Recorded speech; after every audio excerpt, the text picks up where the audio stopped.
सांसद गिरिधारी यादव का बड़ा बयान, पढ़ाई छोड़ पूजा पाठ में ना लगे वरना विकास नहीं होगा।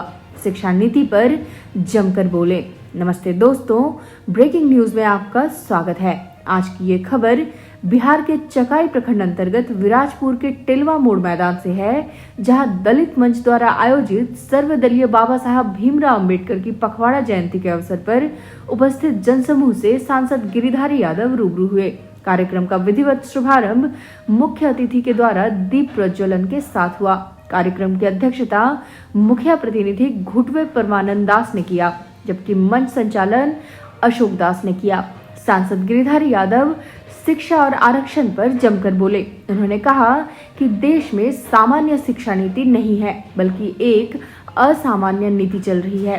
साथ ही उन्होंने समाज को पढ़ाई की तरफ मोड़ने की अपील की। चलिए विस्तार से जानते हैं पूरी खबर। बांका के सांसद गिरिधारी यादव ने बाबा साहब भीमराव अंबेडकर की पखवाड़ा जयंती पर आयोजित कार्यक्रम में जोरदार भाषण दिया। उन्होंने कहा, हमारे समर्थक पूजा पाठ के चक्कर से निकलकर बच्चों को पढ़ाने में लगे, तभी विकास होगा। आइए जानते हैं सांसद ने अपने संबोधन में क्या कुछ कहा। उन्होंने जो काम इस देश के लिए किया, पिछड़ों के लिए किया, दलितों के लिए किया, अकलियतों के लिए किया, या समाज के सब वर्गों के लिए, ऐसा नहीं कि इन्हीं के लिए काम किया। सही में हमारे एक साथी ने कहा कि आज जो आरक्षण मिला है 10%, उन्हीं का देन, सारे लोगों का काम किया। उसने कहा जो पिछड़ा लोग है, जो दलित लोग है, जो अकलियत का लोग है, जो उसी को जो समाज के अंतिम पंक्ति में उसको कैसे आगे लाए। जाति के आधार पर आरक्षण नहीं है, कौन कहाँ कितना पिछड़ा है उसके आधार पर आरक्षण। बहुत सारे जगहों में कुर्मी जाति अगड़ी जाति में है और राजपूत जाति पिछड़ी जाति है। बहुत सारे जगह में जो कुर्मी जाति है पिछड़ी जाति में है, राजपूत जाति है, ऐसा कुछ नहीं है। जो जिस समाज में जो जहां आगे है उसको आरक्षण नहीं दिया गया। समाज में जो पीछे है, इसको आरक्षण की आवश्यकता है, उसको आरक्षण दिया गया। आरक्षण का क्या मतलब? सबसे ज्यादा जो मुद्दा है इस देश में, जब कोई मुद्दा उठता है तो आरक्षण की बात उठती है। कदम आरक्षण दे दिया, गलत है, सही है, विभिन्न प्रकार की चर्चा होती है। बाबा साहब ने जो इस्तीफा दिया था मंत्रिमंडल से उस जमाने में, उसका क्या कारण था? दो ही कारण था, एक हिंदू कोड बिल था और एक पिछड़ों का आरक्षण।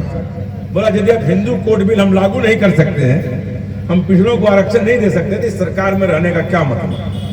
इसीलिए उन्होंने विधि मंत्री पद से इस्तीफा दे दिया और अलग हो गए। बोला हम नहीं रहेंगे सरकार यदि काम नहीं कर पाएंगे। बहुत सारे वक्ताओं ने बहुत सारी बातों को रखा। आरक्षण क्या है? आरक्षण ये है कि समाज के जो दबे कुचले लोग हैं, जो पीछे लोग हैं, उसको समाज के मुख्य धारा में लाना। जब वो समाज के मुख्य धारा में आएगा तभी वो बराबरी में बैठ सके। कहीं मुकदमा में नहीं फंसा दे, कहीं कुछ नहीं कर दे, ये सब बातों से हटना पड़ेगा। आपको शिक्षित होना पड़ेगा, संगठित होना पड़ेगा, संघर्ष करना पड़ेगा। यदि आप शिक्षित होकर संघर्ष करिएगा, संगठित होकर, निश्चित तौर पर आपको कोई कुछ नहीं कर सकता। भय खत्म हो जाएगा। जब तक आप भय नहीं खत्म करेंगे तब तक आपका तरक्की नहीं हो सकता। और जो इस देश की शिक्षा नीति है, जैसे बांकेदा ने कहा कि उसका बजट दिन प्रतिदिन कम किए करते जा रहा है। आज प्राइवेट विश्वविद्यालय खोल रहे हैं। अब प्राइवेट विश्वविद्यालय में हमको नहीं लगता कि इस इलाके के किसी के गार्जियन को हिम्मत होगा कि वो अपने बच्चों का एडमिशन करा सके। लंबा फीस दिया जाता है, 40 लाख 50 लाख का फीस लगता है, कहाँ से दे पाएगा? दिन प्रतिदिन सरकार जो है वो शिक्षा नीति बजट को कम कर रहा है, प्राइवेट की ओर ले जा रहा है। इस बातों को सोचना पड़ेगा, समझना पड़ेगा, जागना पड़ेगा। और हम देख रहे हैं कि जो अम्बेडकर जो कह के गए, आज जो जिन लोगों ने भी उनके पद चिन्हों पर चलने का काम किया, महाराष्ट्र कहाँ है, वहाँ का जो शेड्यूल कास्ट का लोग है वो बहुत आगे है।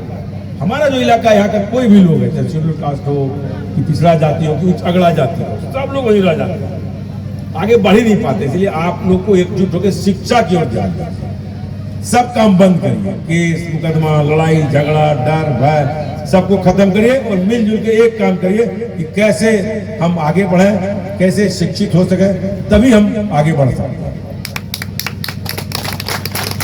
बहुत सारी बातें हमारे सारे वक्ताओं ने बता ही दिया है कि अम्बेडकर जी के बारे में कि जितना भी बखान करिएगा कुछ लोग आगे आ गए, उसको बराबरी में लाने के लिए आरक्षण दिया गया। इसलिए अब जो आरक्षण का जो मुद्दा है हमेशा कभी न कभी आप देखिएगा उठ जाएगा कि ये गलत है, ये सही है, इस पर कोई बात नहीं एकदम जो। लेकिन एक बात है, आरक्षण एक ऐसा ज्वलंत मुद्दा है इस देश में है, इसको जो टच करेगा, इसको जो लाने का काम करेगा, लागू करने का काम करेगा, वो पीछे चला जाएगा। बाबा साहब ने हिंदू कोड बिल और आरक्षण की बात की तो क्या हुआ, उनको मंत्रिमंडल से इस्तीफा देना पड़ा। विश्वनाथ प्रताप सिंह जी ने भी आरक्षण इस देश में लगाया मंडल कमीशन, बड़ा बवाल हुआ देश में। पूरे देश में जितनी गालियां विश्वनाथ प्रताप सिंह जी को दिया गया होगा वो कम नहीं है, लेकिन उनको भी गद्दी छोड़ना पड़ा।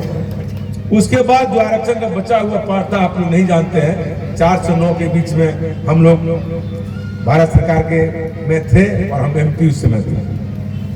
अर्जुन सिंह जी उसमें शिक्षा मंत्री थे। उन्होंने कहा कि अब जो शिक्षा का शेष पाठ का आरक्षण है उसको लागू करना है, उन्होंने उसको लागू किया। जब उन्होंने शिक्षा में आरक्षण दिया उसके बाद दोबारा वो कहीं मंत्री MP नहीं बने। इस देश में जो पिछड़ों के लिए काम करेगा, जो दलितों के लिए काम करेगा, वो दोबारा सत्ता में नहीं आ सकता।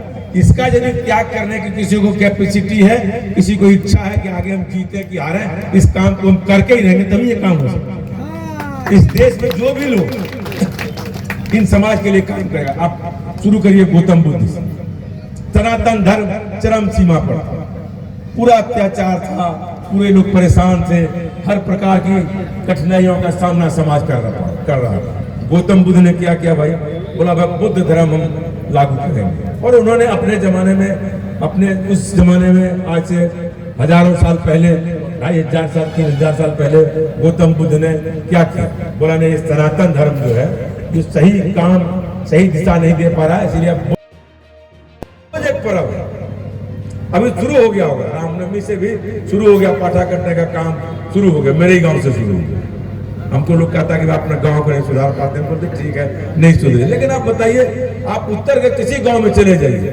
परमानंद जी का एक दिन ससुराल का एक आदमी मिला, बोला कि भाई हमारा वहां वही है बेटी, मेरे ठीक है, वहां चले जाइए तो वहां गमाली पूजा नहीं है। अब जो शुरू होगा हम लोग के यहाँ गमाली पूजा, भर सावन आषाढ़ जब खत्म होगा, हर परिवार का लोग 20 से 25 हजार रुपया, चाहे वो किसी जाति का, हिंदू क्या कहते हैं, ग्वाला हो, चमार हो, राजपूत हो, ब्राह्मण हो, भूमियार हो, सब लोग खर्च करेंगे। 20 से 25 हजार हर परिवार का लोग खर्च करके कर्ज में चला जाए। ये कहीं नहीं है देश। हम ये नहीं करें कि इसको आप नहीं करिए, इतना खर्च मत करो। यदि आप चाहते हैं कि हमारा समाज तरक्की करे, हम ये नहीं कह सकते एक दिन में बुद्ध धर्म अपना लीजिएगा या हम अपना लेंगे, लेकिन जो कुरीति है, जो अंधविश्वास है, जो सैकड़ों साल से चला आ रहा है, उसको तो आप त्याग कर सकते हैं। बगल में लोग नहीं कर रहा है। ये जो हमारा इलाका कटोरिया, चांदन, चकाय, आपको मोहनपुर, झाझा, सोमो, ये जो इलाका हमारा है जहाँ के हम हैं, सबसे फिजूल खर्ची का कोई पर्व है वो गमाली पूजा है। ठीक सावन के पहले आपको 20-25 हजार रुपया खर्च करा देगा, बाकी खेती में खर्च करिए और अब कर्जे में चले जाइए, अगला फिर आ जाएगा। और शिक्षा के मामले में आप सबसे पीछे हैं। हमने बहुत प्रयास किया कि शिक्षा के क्षेत्र में कुछ काम करें। हमने सिमुलतला आवासीय विद्यालय बनवाने का काम किया जब हम MP थे। बांका में केंद्रीय विद्यालय खुलवाने का भी काम किए, और एक पुलिस ट्रेनिंग कॉलेज भी देखे। बहुत इधर विधि व्यवस्था उसमें अच्छी नहीं थी, हमने कहा पुलिस ट्रेनिंग कॉलेज खुल जाएगा तो विधि व्यवस्था स्वतः सुधर जाएगी। जो काम हम कर सकते थे चकाय, झाझा और बांका के इलाके में हमने करने का काम किया। लेकिन आपको बता रहे हैं जो भारत सरकार है, जो जिसकी भी सरकारें रही, हम कोई अपनी सरकार या पूर्ववर्ती सरकार की चर्चा नहीं करते, सब सरकार शिक्षा का बजट कम करते जा रहे हैं। और सब सरकार चाहती है कि आप नहीं पढ़ें, और आप भी चाहते हैं नहीं पढ़ें, क्योंकि आपके पास जो पैसा है उसको पूजा के फिजूल खर्ची में लगाए रहते हैं। तो आप खुद भी जिम्मेवार है नहीं पढ़ने के लिए। आप तो अपना भविष्य खराब कर ही लिए, बच्चों का भविष्य मत खराब करिए। इन पूजा पाठ के चक्रों में मत पड़िए। ये जो पूरा फिजूल खर्च हमारे ऊपर हो, आप निश्चित, जो लोग हमारे कार्यकर्ता साथी हैं वो तो पहले छोड़िए। हमारे साथ उमेश यादव जी बैठे हैं, इनका 2 लड़का है, एक प्रोफेसर है और एक IIT कानपुर में PhD कर रहा है। कोई पूजा नहीं करता, इसकी कोई गमाली पूजा नहीं, सारे लोग पढ़े लिखे। हम लोग क्या करते भगवान ही सब दे देगा, कभी नहीं दे सकते। यदि देने का रहता, हमारा बाप भी वही किया, दादा भी वही किया, क्या हम लोग को नहीं मिल गया रहता? इसलिए नहीं दे सकता। इसलिए आप लोग जो महिला पुरुष है, जो लोग हमारे समर्थक हैं, कम से कम इन पूजों के चक्करों से हटके बच्चों को पढ़ाने में लगाइएगा, तभी आपका विकास होगा। इतना भी हमारा अम्बेडकर ने क्या कहा, शिक्षित बनो। आप शिक्षित कैसे बनिएगा, आपके पास पैसा है नहीं। जो शिक्षा नीति है इस देश की, वो समान शिक्षा नीति नहीं है, वो समान शिक्षा नीति है। एक बिहार बोर्ड है, एक सीबीएसई है, आईसीएसई है। जिसके पास पैसा है वही सीबीएसई और आईसीएसई में पढ़ा सकेगा। बिहार बोर्ड में आपके बच्चे, आप कहते हैं मेरा बच्चा जाओ स्कूल में पढ़ो, खिचड़ी खाओ और चले आओ और फिर लग जाओ खाओ। तो आप मजबूती से इस कामों में लगिए कि कैसे ये शिक्षा नीति, समान शिक्षा नीति हो नहीं सकती। बहुत बात है उसमें, बहुत झमेला है। रामविलास पासवान जी एक जमाने में कहा करते थे कि चपरासी का बेटा हो, राष्ट्रपति का बेटा हो, जग बिरला का बेटा हो कि गरीब का बेटा हो, सब एक समान शिक्षा में पढ़े। हम लोग रामविलास जी का बात उस जमाने में सम्मान्य हमारे नेता थे, उनका सुनते रहते थे, पार्लियामेंट में भी उन्होंने उस हम लोग पढ़ते रहते थे। लेकिन राज खत्म कर दिया, जाति प्रथा को समाप्त कर दिया और वर्णाश्रम समाज को समाप्त करके गौतम बुद्ध ने कहा कोई जाति नहीं, कोई धर्म नहीं, सब हम लोग मनुष्य हैं, नागरिक हैं, हम इसी काम को करेंगे। उस क्या हाल हुआ? बौद्ध धर्म चले गए। बौद्ध धर्म सब जगह है, चीन में है, जापान में है, कोरिया में है, ताइवान में है, श्रीलंका में है, भारत में नहीं। जहां बौद्ध धर्म का उत्पत्ति हुआ, अवतार हुआ, यहाँ के गौतम बुद्ध हुए, वहां ये धर्म नहीं है। क्योंकि जो सनातन धर्म के लोग हैं, कोई धर्म के खिलाफ में नहीं बोल रहे, वो नहीं चाहते हैं कि जो समाज में विविधता है, समाज में जो अन्याय अत्याचार है वो खत्म हो। आपको फंसा दिया जाता है, आप उनके चक्रों में फंस जाते हैं, फंस के फिर आप वहीं चले आते हैं। जो बुद्ध ने जो कहा है कि अपो दीपो भव, आप खुद को देखिए, किसी को दूसरे का उपदेश मत दीजिए। लेकिन अब क्या होगा, बुद्ध को सब भगवान बना दिया। उन्होंने सबसे कहा था यदि विश्व में कोई सबसे बड़ा झूठ है वो भगवान है, भगवान हो ही नहीं सकता। हम लोग को जागना पड़ेगा, सोचना पड़ेगा, समझना पड़ेगा। कोई दल के आधार पर नहीं है, कोई एमपी का आधार नहीं है, कोई एमएलए का आधार नहीं। आधार है कि समाज को आगे कौन किस दिशा में लोग ले जाए। आरक्षण का जो मुद्दा है इस देश में सबसे ज्वलंत मुद्दा है। आपको मालूम होगा 25 लाख रुपए तक का काम का जगह आरक्षित होगा, जैसे नौकरियों में समाप्त कर दिया गया। आपको आर्थिक रूप से कैसे कमजोर रहिएगा इसका भी प्लान किया जाता है कि आप आर्थिक रूप से मजबूत हो जाइएगा, सबल हो जाइएगा तो आप आगे बढ़ जाइएगा। इसीलिए आपको आर्थिक रूप से भी कमजोर करने का पूरा प्रयास किया जाता है। इसको भी सोचना पड़ेगा। जाति में बांट देता है, धर्म में बांट देता है, हिंदू मुस्लिम करके रहता है। इसलिए ये चीज को छोड़ना पड़ेगा। बाबा साहब ने एक बात कहा था कि मैं पैदा हिंदू धर्म में लिया हूं, मरूंगा नहीं। क्यों इतना कड़ा निर्णय लिया होगा? क्यों उन्होंने बुद्ध स्वीकार कर लिया? उसका कारण था इतना झंझट हम लोग के धर्म में है, जिस धर्म में हम लोग चल रहे हैं अभी, इतना झंझट, रोज कदम कदम पर बाधा। आप यदि आगे बढ़ना चाहेंगे, हर कदम पर एक बाधा है। जात जात का दुश्मन है।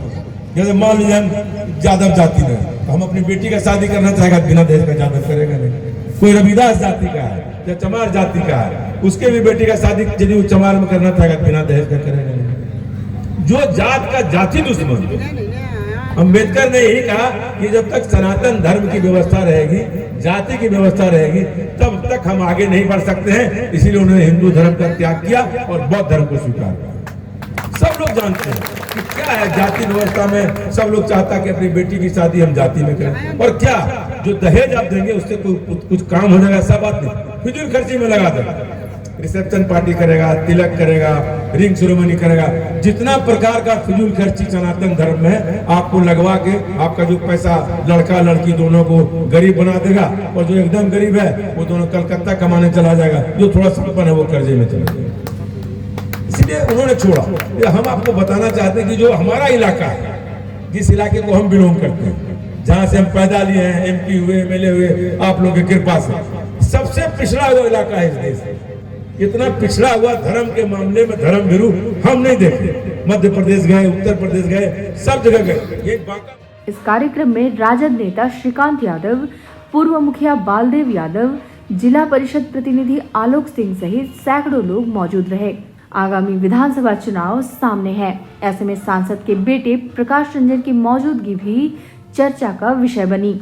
दोस्तों, सांसद गिरधारी यादव ने आज एक बहुत ही महत्वपूर्ण मुद्दे को उठाया है। क्या आप सांसद के बयान से सहमत हैं? कमेंट में हमें जरूर बताएं। अगर यह वीडियो पसंद आया हो तो लाइक करें, शेयर करें और चैनल को सब्सक्राइब करना ना भूलें। फिर मिलेंगे नए अपडेट के साथ। धन्यवाद।